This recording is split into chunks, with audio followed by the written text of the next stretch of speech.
Here we go. All right. So I want to hear what obstacles you've been facing when making your own movie. For those who don't know, Josh is about to shoot a feature film here in about a couple weeks throughout the month of June. And I want to hear, the wins, the losses, the things that you feel like are challenging and just. No, that's a good question. The biggest win is having a solid team. Yeah. And not just that, having a team that's filled with a lot of experience. My co-writer, or also my co-producer, he's an industry writer. He teaches writing. He's made feature films in the past, so he knows what it takes. And he's just a great resource. And we also have our cinematographer who owns his own production house in the middle of Chicago. Really dope place, by the way. He has so much knowledge when it comes to camera, cinematography, Right. everything, like and just editing in general. He's just brilliant. Right. Name's Joseph Castleberry. So just having that experience and having that on the team really helps a lot because they're also co-directing the project. Charles also has experience with my co-producer has experience with directing, and we also have Roberto. He's the co-lead in the movie with me. He has a lot of acting experience. He's been on sets before and Right. everything. If anything, I'm the one with the least amount of experience. I'm the youngest, Yeah. and I'm just absorbing and learning from everyone. And that's been the biggest win. Just And are you the youngest? What's the closest to your age in that group? Roberto's the next closest. He's 30. He's about to be 34. Oh, okay. Yeah, Okay. yeah. So I'm the youngest, and I don't feel. I don't really. It's weird. I don't really feel any pressure because I've acted so many times. You know what I Right. mean? It's just all about getting those 10,000 hours in, just getting Yeah. those reps. I've acted so many times. I know the character that I'm playing. I'm preparing with my own acting teacher on the side. And I've flown to Chicago 3 times for this movie just for different reasons related to the film. Right. But it's been a really wholesome and great experience. Yeah. Just making this movie, bringing it together, just seeing everything come together. And I feel like the one obstacle that we're facing is just, money, of course. We finally have the money, but before that was an obstacle, just because I put a lot of my own capital into this project. My co-producer has also put a lot of his own capital to this project, and we've caught a lot of good breaks as far as securing more money. You know what I mean? We just ran a crowdfunding campaign to raise extra money, and we wound up getting it. Yeah. And we got very lucky with that. And so I feel like the biggest obstacle is money, and just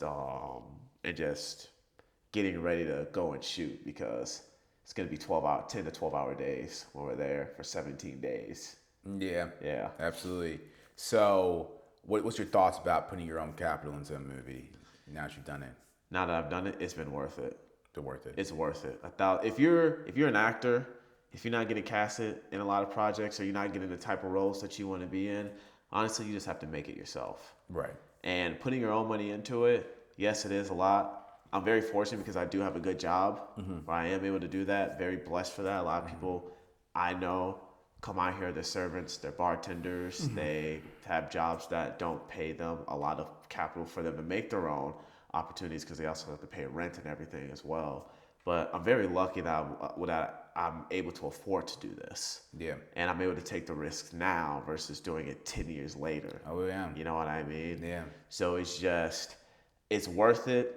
And if you want to create your own opportunities, you kind of have to, because I remember I went to this distributor event, and basically it's a place where you can sell your movies and all, where you can sell your completed movie and all that stuff. I just went there to pitch the idea of my movie. A lot of distribution companies loved it. And they were like, oh, how much does it cost? Yada, yada, yada. And then one guy was like, yeah, you're not going to get that funded. One guy pulled me aside. It's like, you're not going to get that funded. I'm just like, why am I not going to get it funded? Dude, he looked at me. He was honest, and I will always appreciate this about him. He looked dead in my eyes, and he said, you're unknown. You have unknown talent. You have unknown everything. You're a huge risk. You're going to have to either crowdfund it or you're going to have to pay out of your own pocket for it. That's okay. Yeah. And you want to know something? I took that in the chin. It was like, you know what? He's right. And that's what and then since then, I put my own capital and everything into it. And, there have been days where I'm like, what am I doing? going broke, yada yada yada. But then I think about the alternative, Yeah. that bill for not trying, right? Right. What you always tell me. Yeah, Which is absolutely. worse than trying and failing. Oh yeah, yeah. For those who don't know, you think trying costs a lot. Wait to get the bill for not trying, and that's what he's referring to. And it's true. You hear about these people on their deathbed, and a lot of their regrets are not based off things they've done. It's based on things that they were too fearful to do.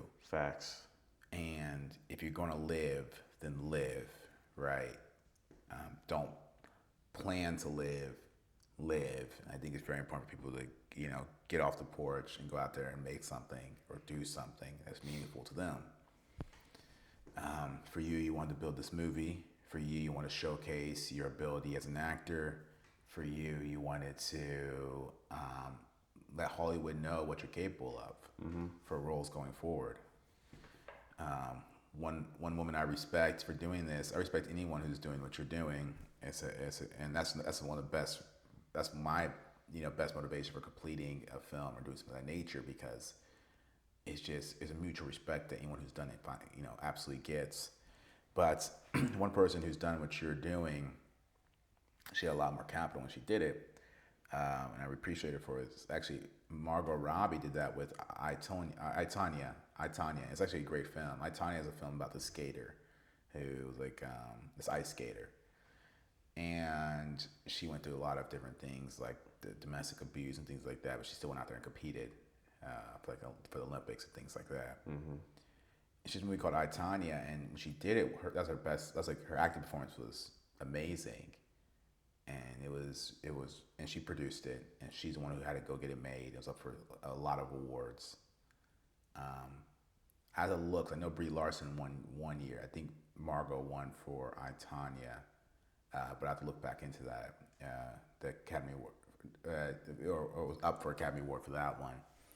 But it was amazing, and she did it because she was known for being a prettier girl, blonde girl, and like kind of like this '90s idea of a Hollywood woman. Yeah, she reminds me of Sharon Stone and another actress. Charlize Theron, yeah, absolutely. And so she kind of had that kind of placement, but she knew that she wanted to make this movie, and so she got the resources together to make this movie. And this movie showed you she had range. And then after that, she gets hired by Quentin Tarantino, and I know he used her a little bit in that film. He's gonna use her again. But since doing that, whether the beauty stays or the beauty goes, we know her as a legitimate actress. She's a legitimate actor. No, she's Barbie. Yeah. I'm sure part of that pulls at her, but the crazy part is, it's just like, even though she's doing all those roles now, from watching that movie, you can tell she can act. She can act, and it was gut wrenching to watch, but she can actually act. And you have to take those kind of bets on yourself, right? We could say that bet for her is less risky than ours. It's easy to say that about somebody else, but we really don't know what obstacles they face when doing that. They might be throwing away their career if the performance is terrible, I think if you work just if you work at like a McDonald's or a Jimmy John's, if you spend $5,000 to $10,000 on a short film, that's also betting on yourself. It's also betting on yourself. I mean, it all depends on, every situation is different. Yeah, and they say, Kiyosaki says, if you take risk, you better be paid for it. So basically, if you're taking the risk, you better be paid for it. And what he means by that is, if you're the one who has taken the biggest risk on this project, and when points come around and you get return on investment, the lion's share should go to the people who took the most risk. Right. And so if you're the one who envisioned this project and got all these people together, then contractually you need to reflect that. And that's one thing for creatives to know, and a lot of them do know. I'm not talking about creatives, I'm talking about entrepreneurs and people who move the needle and hire people and things like that. You need to know that the lion's share of whatever's contractually there, if it's something that you envisioned and you got people together to do it, then that needs to be directed to you in whatever way it has to be. It doesn't have to be necessarily contractually, but something has to be a greater return for you because you took that risk. We talked about that earlier about selflessly giving versus not being taken advantage of. That'd be a key point that relates to that. If you do selflessly give, just make sure that people in the room know that this risk was something that you initiated, and make sure that's reflected contractually. That's true. Yeah, and it does not mean it has to be like very like one sided. It doesn't mean it has to be like you guys decide the points, but everyone needs to at least share what risk they're putting in. Everyone in that Right. room. I was talking to an entertainment lawyer. He was saying that as far as if you're the main producer, like the main person putting in money, along with someone else, if anyone else gets involved and they want points, don't go over 10% or 10 points in total. Exactly. So if someone wants 3 points, another person wants 5 points, then that's eight. That's not bad. Just Yeah. yeah, which I understand and I get. Yeah, stay underneath 10. And they do that for all the movies too. Like when they're giving points to these directors who defer their salary and stuff, they're not giving more than 3 to 5 points. 3 to 5 points is really generous. Yeah. Really good. Um, you know. So yeah, that's really great. But yeah, I just want to share that taking that risk is important, and just making sure that you're paid for taking that risk at some point. Even though you put all this money out now, at some point it's going to pay off. And so we don't do this for the capital, we don't do this for the money, but we don't not do it for that either. No, we don't neglect that part of it either, because you have to. If you don't make an income, you can't sustain the mission, you can't sustain the message, I agree. and so you can't continue producing art if you just Not making anything from it, and it's show business, right? And I think that's what it comes down to. You look at Blair Witch. Yes, Blair Witch is a great movie, but that movie it cost him $200,000, but it box office like 260 million. You want to talk about a return on investment? And I think they completely owned it too. So they saw that full return. Yeah, either that or they had a distribution deal. They might have a distribution deal, but even with that, wait, did Jason Blum do that one? No. Did he distribute for them or I no? don't know. I know he passed up on something, and he said he passed out on Blair Witch, Okay. and he said that will never happen again, because he still regrets that to this day. So when Paranormal Activity came out, he hopped on that immediately. Yeah. He still regrets, because I think that they came to him with Blair Witch, and he's like, no, he's like, this is because it was unheard of at the time. Yeah. But then when it came out, the numbers that it did, he was definitely having, there's buyer's remorse and there's also not buyer's remorse. Yeah. But hey, I think he's made up for it. He's came out with a lot. He has his own, like, he's made up for it. He's worth like 400 million. Yeah. Yeah, he's worth like 400 million. He's worth a lot. Yeah. But I'm pretty sure he still kicks himself for that one, despite like all his success. He still kicks himself for that one. They said that Magic Johnson kicks himself for taking the Converse deal when between Converse and Nike. When he was offered the two, Converse would give him $100,000 a year guaranteed.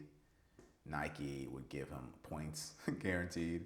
He took the $100,000 a year for Converse, and then now you have Jordan worth $2 billion based off of points. And Jordan had a gambling habit too, so that's Jordan. If Jordan didn't spend anything, he probably like 10 billion, 10 billion plus. He's at 2 billion right now, but he's living a good life. But yeah, so Magic Johnson talks about I was young, 100,000 guaranteed Back then sounded great, and then they're offering me this plus percentage, and I was just like, I don't know who you guys are. I'm good. And so he passed on Nike. And Nike made that same deal with Jordan, and it went pretty well. That's what Air's based off of, right? That's what Air is such a strange movie to me. No shots to the guys, but I know a lot of people worked on it. Air is such a strange movie to me, man. I had to wrap my head around that one. Air should be about that part, but they didn't even speak about that either. They missed a lot of the story about how this all came about. But one point they did hit on was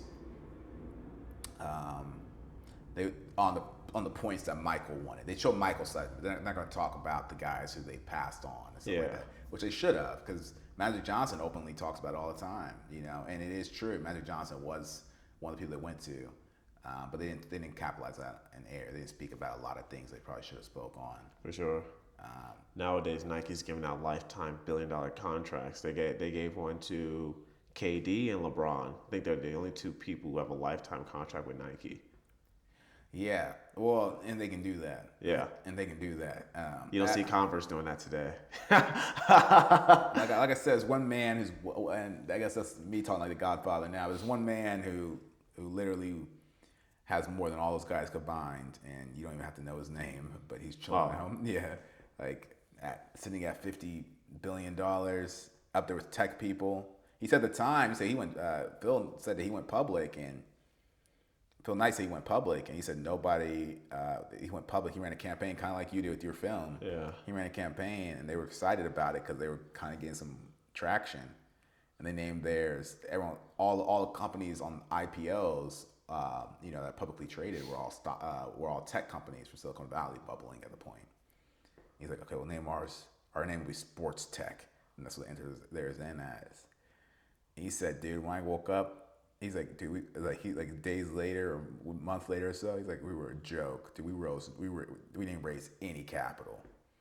And then someone's mom offered to buy a certain amount. We're like, dude, just don't. like, don't. They didn't raise any capital. He said, so that was a really humbling experience. He's like, what does it say about me? What does it say about my company? So I was really reflecting on myself for a few days there, but I couldn't reflect too long because we're moving so fast. Exactly. And so I'm sure you had a similar experience when raising capital. Like, what does it say about my project? Yeah, dude. Oh my God, man. Yeah. And that kind of just ties it all together, guys. But next episode, I'll talk about my experience with. Yeah, I was gonna ask you, but yeah, we wound up going and having a good conversation about just stuff. So yeah. Yeah, just entrepreneurship as a whole, because it all ties to each other. Sales transcends all professions. We talked about that time and time again. And risk and reward transcends all professions. So, anything else you want to share? No, that's it. No. This is Black Hollywood, and we'll be back with another episode. See you guys at the top. I'll see you guys there.